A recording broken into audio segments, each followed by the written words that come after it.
क्या है आध्यात्म? दर्शन, चिंतन धारा, विद्या या संस्कृति की परंपरागत विरासत। आध्यात्म दर्शन यानी जीवन का शाश्वत सत्य। मानव जीवन से जुड़े शाश्वत सत्यों को जानिए और समझिए उपासक डॉक्टर सोहन राज तातेड़ से हमारे खास कार्यक्रम आत्मविज्ञान में। आत्मविज्ञान यानी सही दृष्टि, सही सोच। भाई और बहनों, मातृशक्ति को नमन। स्टूडियो में आपका हार्दिक स्वागत है, अभिनंदन है, सत्कार है। आत्मविज्ञान साइंस ऑफ द सोल कार्यक्रम के अंतर्गत हम आपको राइट विजन, राइट थिंकिंग, सही दृष्टि, सही सोच के अंतर्गत आपकी जो सोच नकारात्मक है उसको हम सकारात्मक बनाते हैं, आपको सही नज़रिया देते हैं। कहा भी गया है कि दृष्टि बदलो सृष्टि बदल जाएगी और नज़र बदलो नज़रिया बदल जाएगी, दिशा बदलो दशा बदल जाएगी। हम आपकी दिशा बदलना चाहते हैं। दिशा बदलना ही पुरुषार्थ है, यानी ये दृष्टि विज्ञान है। हमारा आत्मविज्ञान है वो दृष्टि विज्ञान है कि आत्मा को पहचानना और जड़ को भूलना। आपकी जो दृष्टि जो है वो जड़ की तरफ है, उसको हम चेतन की तरफ मोड़ देते हैं। जब आप चेतन को देखने लग जाते हैं तो धीरे धीरे आपका जड़ तत्व जो देखने मात्र से जो है आपका जड़ तत्व है धीरे धीरे धीरे विलीन होता जाता है, समाप्त होकर के शून्य हो जाता है। ये सारा हम कार्य जो करते हैं वह नए नए एपिसोड्स के माध्यम से करते हैं। तो आज का हमारा बहुत सुंदर विषय है कषाय और संभाव। भाई और बहनों, इन दो शब्दों के अंदर हमारे जीवन का निष्कर्ष आ गया। ये नदी के दो तट है, एक तट है कषाय का, दूसरा तट है समता का। एक है शक्ति, दूसरी है प्रतिरोधात्मक शक्ति। हमने ऐसा बताया जाता है कि हमारी सृष्टि ने जब हमें जन्म दिया है तो उसने कहा कि तुम 100 वर्ष तक जियोगे। मनुष्य को जो है ये सृष्टि 100 वर्ष तक जीवन दे करके भेजती है और उसके अंदर एक यूनिबिल्ड सिस्टम लगा देती है। आजकल हमारे जितने भी इलेक्ट्रिकल उपकरण आते हैं, इलेक्ट्रॉनिक उपकरण आते हैं, उसके अंदर यूनिबिल्ड सिस्टम लगा हुआ होता है। वह यूनिबिल्ड सिस्टम क्या करता है कि हमारा वोल्टेज जब अप डाउन होता है तो उसको शॉक एब्जॉर्बर का काम करता है।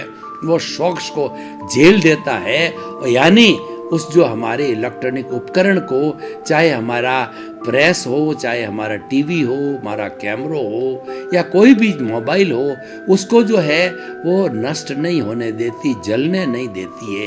यूनिबिल्ड सिस्टम होता है। ठीक उसी तरीके से हमारे शरीर के, भौतिक शरीर के अंदर प्रतिरोधात्मक शक्ति डाल करके प्रकृति माँ हमको भेजती है। वह क्या है कि वो हमारा WBC और वाइट ब्लड सेल्स और जो दूसरा है RBC, रेड ब्लड सेल। हमारा जो खून है ये एक एक कोशिका तक पहुंचता है और शरीर को खुराक देने वाला ब्लड ही होता है। बाहर से हम जो है 4 तरह की खुराक लेते हैं जिससे हमारे विटालिटी बनती है, हमारी प्राण ऊर्जा बनती है। वो बाहर से लेने वाले कौन कौन से हैं? पहला भोजन है, दूसरा पानी है, तीसरा अग्नि यानी सूर्य का ताप है, और चौथा शुद्ध वायु यानी हमारी ऑक्सीजन है। इन चारों को मिला करके विटालिटी बनती है, प्राण ऊर्जा बनती है, जिसको हम दार्शनिक भाषा में कर्ण वीर्य करते हैं। उससे हमारी मन वचन काया की तीनों बैटरियां चार्ज होती है और वह हमारा मन वचन काया का सारा कार्यकलाप करता है। तो अगर ये खत्म हो जाती है तो हम जो है निढाल हो जाते हैं, हम सुस्त हो जाते हैं, हम बीमार पड़ जाते हैं। न तो बोल पाते हैं, न सोच पाते हैं, न हिल पाते हैं, न कुछ पाते हैं। व्यक्ति कोमा की स्थिति में चला जाता है।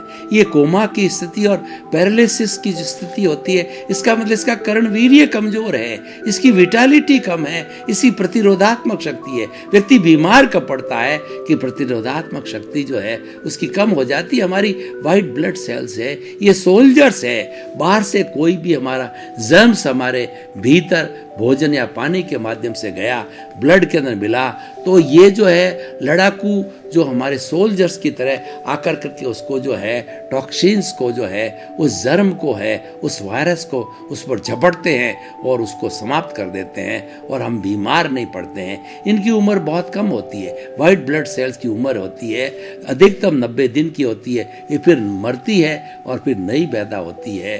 तो और जो हमारी रेड ब्लड सेल्स जिससे खून बनता है जिसको हम प्लाज्मा कहते हैं, तो ये प्लाज्मा को भी ये वायरस होते हैं। डेंगू वगैरह क्या होता है, इन प्लाज्मा को खाने लग जाते हैं तो हम कमज़ोर पड़ जाते हैं, हमारा ब्लड कमज़ोर हो जाता है, हमारा लीवर काम करना कम कर देता है और नया खून नहीं बनने देता है हमारा प्लाज्मा को खाने के कारण। तो भाई और बहनों, ये प्रतिरोधात्मक शक्ति है। उसी तरीके से अब हम कषाय, हमने प्रतिरोधात्मक शक्ति का अर्थ समझा कि शक्ति को प्रतिरोध करने वाली, शक्ति का मुकाबला करने वाली प्रतिरोधात्मक शक्ति होती है। तो जो हमारा ये कषाय है, ये कषाय क्या है कि ये चतुस्पर्शी है और ये चतुस्पर्शी जो है हमारे इस ब्रह्मांड के अंदर मन वचन काया की हम जो प्रवृत्ति करते हैं उसमें हर प्रवृत्ति के साथ के अंदर ये मन वचन काया जो है वो टानती है, खींचती है इस ब्रह्मांड से चतुस्पर्शी परमाणुओं को। चतुस्पर्शी परमाणु होते हैं विज्ञान की भाषा में मासलेस पार्टिकल होते हैं। होते तो वो पुद्गल है, जड़ है, लेकिन वो मासलेस होते हैं और वो खींच लिए जाते हैं। वो खींच करके भीतर जो हमारा कार्बन शरीर बैठा है जिसके कारण ये शरीर मिला है और वही इसका ओरिजिन है, वही हमको 84 लाख जीवा योनि में घुमाने वाला जो हमने खींचा है उसके साथ ऐड हो जाता है और हम परिश्रम करके उसको शुद्ध करना कहते हैं, इसको निर्जरा बोला जाता है और इसको परिश्रम करने को संवर बोला जाता है। संवर एक परिश्रम है और निर्जरा जो संवर एक साधना है और जो है निर्जरा है उसकी जो है निष्पत्ति है, यानी हर साधना के साथ के अंदर निष्पत्ति निर्जरा के रूप में होती है। तो भाई और बहनों, ये कषाय है, ये क्रोध अहंकार माया लोभ है और ये अज्ञान है। ये एक वेल्डिंग है जो शरीर को और आत्मा को जोड़े हुए हैं। ये कार्बन शरीर है, ये कॉजल बॉडी है, ये लिंग शरीर है, ये वेल्डिंग है, ये अज्ञान है, ये सारा कषाय। कषाय का मतलब रंगा हुआ, कोई चीज़ रंगी हुई होती है तो उसको कषाय शब्द दिया जाता है। यानी ये 8 कर्मों के आवरण हैं हमारी आत्मा के ऊपर आए हुए हैं भिन्न भिन्न कलर्स के, और ये कलर देता है वह हमारा जो है वो हमारा अवचेतन मन होता है, सबकॉन्शियस माइंड होता है। उसके अंदर कृष्ण नील कापो तेजो पद्म शुक्लेशा 6 तरह के कलर होते हैं और 3 तरह के कलर होते हैं, प्रशस्त चमकते होते हैं। जो हमारी तेजो पद्म शुक्ल लेशा होती है वही भाव बनाती है और ये जो लेशियाएँ हैं जो हमारी तेजो लेशिया होती है वो हमें आनंद देती है और पद्म लेशिया जो कि हल्दी के जैसा कलर होता है चमकता हुआ और तेजो लेशिया का जो अरुणिमा रंग होता है उगते हुए सूरज का रंग होता है पिंक कलर का, वो हमें जो ये पद्मलेशिया है वो तेजोलेशिया और पद्मलेशिया है वो हमें शांति देती है, वो आनंद और शांति। उसके बाद के अंदर हमारी तीसरी शुक्लेशिया ब्राइट कलर का चमकता हुआ जो कलर होता है वह हमें प्योरिटी देता है, हमें मुक्ति की ओर ले जाता है, हमारे कार्बन शरीर को घटाता है और धीरे धीरे मुक्ति की ओर जाते हैं। ये तो प्रशस्त लेशिया है। कलर की बात चली तो कषाय जो है रंगा हुआ है, उसके अंदर 3 तरह की जो है वो डल जो है वो कलर होते हैं। वो डल कलर का काला कलर और काला नीला कलर, कबूतरी कलर, ये जो है हमारी 3 जो है अप्रशस्त लेशियाएँ होती है, कृष्ण लेशिया, नील लेशिया और कपोत लेशिया। कृष्ण लेशिया के जो भाव बनते हैं या भाव उदय में आते हैं तब वो महान हिंसा का पंचेंद्रिय हिंसा का कार्य कराते हैं। स्लॉटर हाउस, कसाई आदि 5 इंद्रिय के जीवों को मार करके खाते हैं या उसका मांस बेचते हैं। ऐसा जघन्य कार्य वो करते हैं। और दूसरी नील लेशिया होती है, झूठा माप तोल, माया कूट कपट और एक दूसरे को भिड़ाना, एक दूसरे का घर तोड़ाना, ये नील लेशिया है। और कापोत लेशिया होती है वह क्रोध अहंकार माया लोभ को जो करती है। तीनों की डिग्री धीरे धीरे न्यून होती है। कृष्ण की हाई डिग्री होती है, नील की उससे कम होती है और कापोत की उससे कम लेशिया होती है। ये हमारे नकारात्मक भाव है। कृष्ण नील कापोत है, ये नकारात्मक भाव है और यही मूल रूप से कषाय होता है। और उस कषाय को प्रशस्लेष्या के द्वारा वो हम जी सकते हैं। प्रशस्लेष्या है वो है समता। हमने बताया एक तत्व कषाय है और दूसरा समभाव है, हमारी समता का भाव है। तो हम कषाय को समभाव से जीते हैं। कैसे? हम देखेंगे कि कषाय तो भीतर पड़ा है, ये तो क्या है, घटता रहता है, बढ़ता रहता है, बाहर से लेता है। और जब इसके अंदर जो है हम अपने स्वभाव में रमण करते हैं, हम अपना सेल्फ रियलाइजेशन करते हैं, मैं शुद्ध आत्मा हूँ, मैं ज्ञाता हूँ, मैं दृष्टा हूँ, मैं जानने वाला हूँ, मैं देखने वाला हूँ, मैं अनंत ज्ञान वाला हूँ, मैं अनंत दर्शन वाला हूँ, मैं अनंत शक्ति वाला हूँ और मैं अनंत सुख का धाम हूँ, मैं टंकोत्कीर्ण हूँ, मैं अजर हूँ, मैं अमर हूँ, मैं अव्ययवाद हूँ। जब हम आत्मा के गुणों की बात करते हैं, आत्मा की क्वालिटी की बात करते हैं और आत्मा के अंदर रमण करते हैं, हम अपने स्वभाव में रमण करने लग जाते हैं, वो सच्चा पुरुषार्थ है। ज्ञानी पुरुष हमें पुरुष बनाते और कहते हैं तुम पुरुष बन गए हो। और पुरुष ही पुरुषार्थ कर सकता है। और पुरुष कब बनता है? वो ज्ञान प्राप्त करने के बाद में। और पुरुष का ये पुरुषार्थ है, ये कषाय को धीरे धीरे विलीन करने में काम आता है। और ये हमारा जो जागृति की अवस्था है, पुरुषार्थ है, वो संभाव की अवस्था है। देखिए, संभाव, संवर, जागृति, ये जो है ये हमारा पुरुषार्थ है। 5 आज्ञा हमारा पुरुषार्थ है, संवर हमारा पुरुषार्थ है, संभाव हमारा पुरुषार्थ है और वही हमारी जागृति है। यानी 24 आवर्स जब हम स्वभाव में रमण करते हैं, इसका अर्थ हुआ हम संभाव में रहते हैं, इसका अर्थ हुआ कि हम 5 आज्ञा में रहते हैं, इसका अर्थ हुआ कि हम संवर में रहते हैं। हमें अपना आत्म रमण करने से ऑटोमेटिकली जो है हमारा कषाय है, कषाय के लिए हमें कोई हथौड़े नहीं चलाने पड़ते हैं, कुदाली नहीं चलानी पड़ती है, बहुत बड़ा पसीना करने वाला परिश्रम नहीं करना पड़ता है, केवल दृष्टि को बदलना होता है। ये दृष्टि का विज्ञान होता है। जैसी दृष्टि वैसी सृष्टि। दृष्टि को बदलना यानी हमारी सोच को नकारात्मक को सकारात्मक बदलना, हमारे मिथ्या ज्ञान की जगह सम्यक ज्ञान करना, सम्यक दर्शन करना, मिथ्या दर्शन की जगह सम्यक दर्शन, हमारी दिशा को बदलना, हमारी दिशा को बदलना, ये दृष्टि विज्ञान है और यही पुरुषार्थ है और यही संभाव है और ये कषाय को जीतने का ही तरीका। हमारे जीवन में हमें जो कुछ भी सबसे बड़ा महान कार्य करना है, 24 घंटे हमें कार्य करना है, तो हमारे कषाय का उपशमन करो, कषाय को धीरे धीरे धीरे धीरे कम करो। वो कम कैसे होगा? वो कम होगा स्वभाव में रमण करने से, ज्ञाता दृष्टा भाव में रहने से, वो ऑटोमेटिकली होता रहेगा। और देखिए, हम थोड़े सूत्रों को समझें कि जो हमारा ये हम जो संवर की बात करते हैं, संवर त्याग है, संवर प्रत्याख्यान है। किसका त्याग करना? त्याग करना है कि 84 लाख जीवा योनि के प्राणियों को, हे मेरे भीतर विराजमान शुद्ध आत्मा भगवान, मुझे ऐसी शक्ति दो, जागृति दो, मैं किसी के प्राणी को दुख न दूं, उसको जो है किसी तरह का दुख मेरे द्वारा मन से, वचन से, काया से, करने से, कराने से, करवाने से, करने से, अनुमोदने से किसी प्राणी को किंचित मात्र भी दुख न हो। ये सबसे बड़ा हमारा संवर है, ये सबसे बड़ा प्रत्याख्यान है। उस संवर से क्या होगा? संभाव बढ़ेगा। संवर का सीधा संबंध संभाव से है, क्योंकि हर संवर के साथ में निर्जरा जुड़ी होती है। जब हम संवर करने लग जाते हैं, किसी को दुख देना बंद कर देते हैं, हम जो है 3 तरह के बड़े बड़े जो हमारे दान होते हैं, संयति दान, ज्ञान दान और तीसरा होता है अभय दान। अभय दान का मतलब हम प्राणियों को दुख देना बंद करते हैं, कष्ट देना बंद करते हैं। ये संवर की स्थिति, जो ही संवर की स्थिति, हर संवर की स्थिति के साथ में निर्जरा जुड़ी हुई रहती है।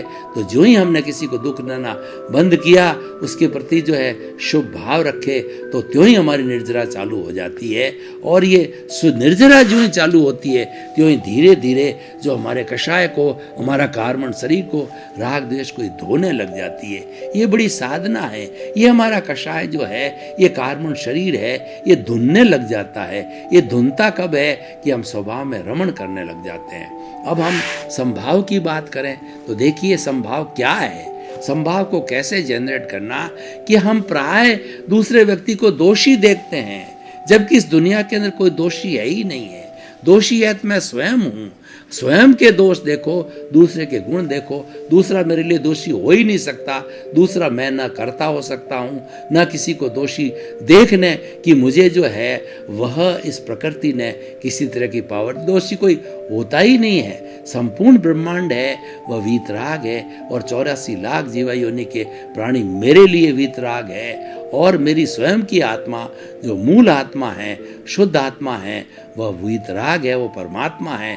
तो ये तकलीफ कहाँ है? ये सारी तकलीफ कषाय के अंदर है। ये कषाय कषाय को टानता है, कषाय कषाय को पैदा करता है, क्योंकि मेरा जो मूल स्वभाव है वो तो अकर्ता है, वो तो जो है जानने वाला, देखने वाला, उसके शरीर है ही नहीं, वो तो निष्क्रिय है। ये क्रिया करने वाला जड़ पदार्थ है, जड़ जड़ को खींचता है, बढ़ाता है। और जब हम स्वभाव में रमण करते हैं तो अब ये जड़ जो है, यानी स्वभाव में रमण करना यानी संभाव में रहना। हमारे को किसी ने हमारे पर क्रोध किया, हमारे को गाली दी, हमारा तिरस्कार किया, हमको ठोका पीटा, और हमने ये समझा कि ये मेरा किया हुआ ही है, भुगते उसकी भूल। मैंने किस पूर्व जन्म के अंदर इस व्यक्ति को कोई न कोई कष्ट दिया है, जब ये मुझे कष्ट दे रहा है, ये इसकी गलती नहीं है। इसको तो जो है हमारा साइंटिफिक सर्कमस्टेंशियल एविडेंसेस, हमारा जो है व्यवस्थित शक्ति ने भेजा है, वो अपनी ड्यूटी कर रही है। उसने जिसके साथ हमने जैसा व्यवहार किया हम तो भूल गए, लेकिन वो नहीं भूलती है। वो हमारे भाव कर्म जो द्रव्य कर्म में बदले हैं उसके लिए संजोग पैदा करती है, संजोग पैदा करते हमारे सामने खड़ा कर देती है। वो हमको घूंसा मारता है, हमारा पैसा दबा देता है, हमको कष्ट देता है, और ऐसा ऐसा बेटा पैदा हो जाता है कि वो अपने माता पिता को वृद्धाश्रम के अंदर भेज देता है, दुख देता है, मारता है, पीटता है, सड़क पर फेंक देता है, क्योंकि पूर्व जन्म का वो हिसाब कर रहा है। वो तो निमित्त मात्र है, उसको निर्दोष देखो। जो कोई भी हमारे सामने निमित्त बन के आता वो तो दूत है। पुराने जमाने में क्या सिस्टम था, एक राजा दूसरे राजा के पास के अंदर, पहले हमारी ये वायुयान, हमारी गाड़ियाँ और जो है हमारी ट्रेन वगैरह नहीं थी, उस वक्त के अंदर दूत जाता था पैदल चल के या बैलगाड़ी पे जा कर के। तो दूत जो है दूसरे राजे को परवान लेकर के जाता था और उसको पढ़ाता था कि फला महाराजा का ये परवान आया, उसको पढ़िए। तो वो तो बेचारा दूत है। अब अगर कोई भी राजा उसको पढ़ करके उसको मारने की बात करता है, वो तो गलत है, उसकी तो कोई गलती नहीं है। इसलिए नियम बना था कि दूत को कोई मार नहीं सकता, ऐसी संधि थी। तो ये तो जो है जो कुछ भी मेरे सामने एक दूत बन करके आया, उसका कोई कष्ट नहीं, हो तो मैंने बुलाया है, वो तो मेरा हितकारी है। मुझे उसके प्रति जो है वो कोई भी तरह का राग द्वेष नहीं करना है और उसको प्रति कषाय नहीं करना है, उसको निर्दोष देखना है। उसको तब तक निर्दोष देखने रखो कि जब तक हमें संपूर्ण रूप से वो निर्दोष नहीं दिखाई देता है। जब हमें संपूर्ण रूप से निर्दोष दिखाई देने लग जाएगा, उसका हमारे साथ में कोई डेबिट क्रेडिट हिसाब किताब है वो क्लियर हो जाएगा। इसी तरीके से जो है सारा ये निर्दोष दृष्टि होती है। स्वदोष दर्शन से जगत निर्दोष होता है। हम स्वयं के दोष देखने लग जाएंगे, तब हम निर्दोष होते जाएंगे। इसके लिए हमें सामायिक आलोचना, प्रतिक्रमण, प्रत्याख्यान करना चाहिए। सामायिक अर्थ होता है समता की साधना, संभाव की साधना, जो कि कषाय का जो प्रतिरोधात्मक शक्ति है, जो आज का हमारा विषय है, कषाय और संभाव या समता, तो वो हमारा विषय है। वो हम इसको कैसे प्राप्त करें, इसका प्रैक्टिकल पॉइंट ये है कि हम समता की साधना करें। सामायिक क्या है, आप गहरे में जाकर के चिंतन कीजिए, ध्यान कीजिए कि मैंने किस किस प्राणी को जो पूर्व जन्मों के अंदर जो है कष्ट दिया है, वो 18 तरह के पापों को देखिए। गहराई में जाकर के अपने दोषों को देखना जो है सामायिक कहलाता है। जब आपने दोष देख लिए फिर आलोचना कीजिए, उनको स्वीकार कीजिए। जब तक हम स्वीकार नहीं करते हैं, हमें पनिशमेंट नहीं मिलता है, हम शुद्ध नहीं हो सकते। अब देखिए कि जो वर्तमान की हमारी न्याय प्रणाली है वो क्या करती है कि जो दो पार्टियों के बीच में आपस में केस होता है, दोनों तरह के वकील होते हैं, वो एविडेंसेस देते हैं, वो कुछ प्रमाण देते हैं, कुछ डॉक्यूमेंट्स दिखाते हैं और एविडेंसेस पैदा करते हैं, गवाह पैदा करते हैं। उन सब का निष्कर्ष निकाल के जो जज होता है वो राग द्वेष मुक्त होकर के क्षीर नीर करता है और वह जजमेंट देता है। और जजमेंट दे करके जिसने जिसने जिसने दोष किए है उसको पनिशमेंट देकर उसको शुद्ध करता है, और वह शुद्ध होने के बाद के अंदर वह मुक्ति को प्राप्त होता है, यानी उसके दोष धुल जाते हैं। तो ये हो गया आलोचना, स्वयं के दोषों को स्वीकार करना। कोर्ट में हमने कन्फेस किया तो हमें पनिशमेंट मिला और हम शुद्ध हो जाते हैं, क्योंकि टू एरर इज ह्यूमन। इंसान गलती का पुतला है, वो गलती करता रहता है, लेकिन गलती करके एक बार वो आलोचना करके अपने आप को शुद्ध कर लो, बार बार नई गलतियां नहीं करना, वही मनुष्य कहलाता है। सामयिक आलोचना, प्रतिक्रमण का अर्थ होता है कि अतिक्रमण का प्रतिक्रमण। पूर्व जन्म के अंदर, पूर्व समय में हमने किसी से कोई कष्ट दिया है तो हम सॉरी बोलते हैं, मिच्छामि दुक्कडम बोलते हैं, खमत खामना कहते हैं, यानी मेरे से गलती हो गई है। उस गलती की हम प्रतिक्रमण करते हैं, क्योंकि हमने अतिक्रमण कर दिया, हमने ज्यादती की, किसी भी जीवित प्राणी के साथ के अंदर हमने बुरा भाव करके या बुरा व्यवहार करके उसके प्रति अतिक्रमण किया, उसका हम प्रतिक्रमण करते जाएंगे। और ये शुद्धि का, सब्लिमेशन का सबसे अच्छा तरीका है प्रतिक्रमण। अपने द्वारा जन्म जन्मांतर के अंदर किए गए दोषों का प्रतिक्रमण करो। तो इसका मैं आपको एक प्रयोग करके बता देता हूँ, क्योंकि खाली थ्योरी एंड एक्शन दोनों होना चाहिए। खाली थ्योरी से हमारा ये समागम, हमारा ये जो सत्संग है, अधूरी रह जाती है। तो किस तरीके से हमें 84 लाख जीवा योनि प्राणियों के भीतर वो हमें प्रतिक्रमण करना चाहिए। सबसे पहले तो 84 लाख जीवा योनियां उत्पत्ति स्थान है, वो कौन कौन से हैं वो मैं आपको बताना चाहता हूँ, ताकि आपको मालूम पड़े कि आत्माओं की संख्या तो अनंत है।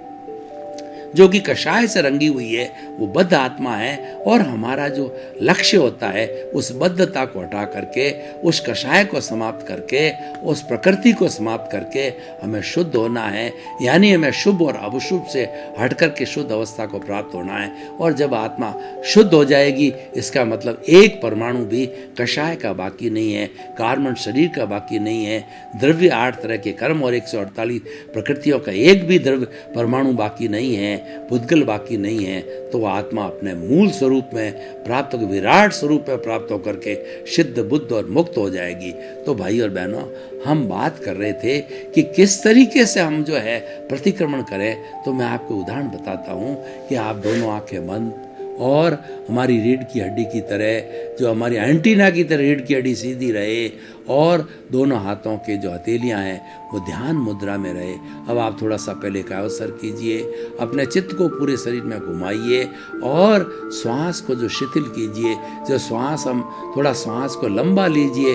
हम जब श्वास को लेते हैं, पेट फूलना चाहिए और सांस को निकालना चाहिए। भाई और बहनों, आपका बहुत बहुत धन्यवाद। आप ये हमारा आत्मविज्ञान कार्यक्रम देख रहे हैं, ये वैराग्य को पैदा करने वाला है, ये शुद्धि को पैदा करने वाला है, ये शाश्वत सुख को देने वाला है, ये सनातन सत्य बताने वाला है, ये कुदरती रचना और कुदरत के कानून के बारे में बताने वाला है। मैं कौन हूँ आपको इसकी प्रतीति कराता है, आपके एग्जिस्टेंस की पहचान करवाता है, और आपको सिद्ध, बुद्ध, मुक्त बनाता है।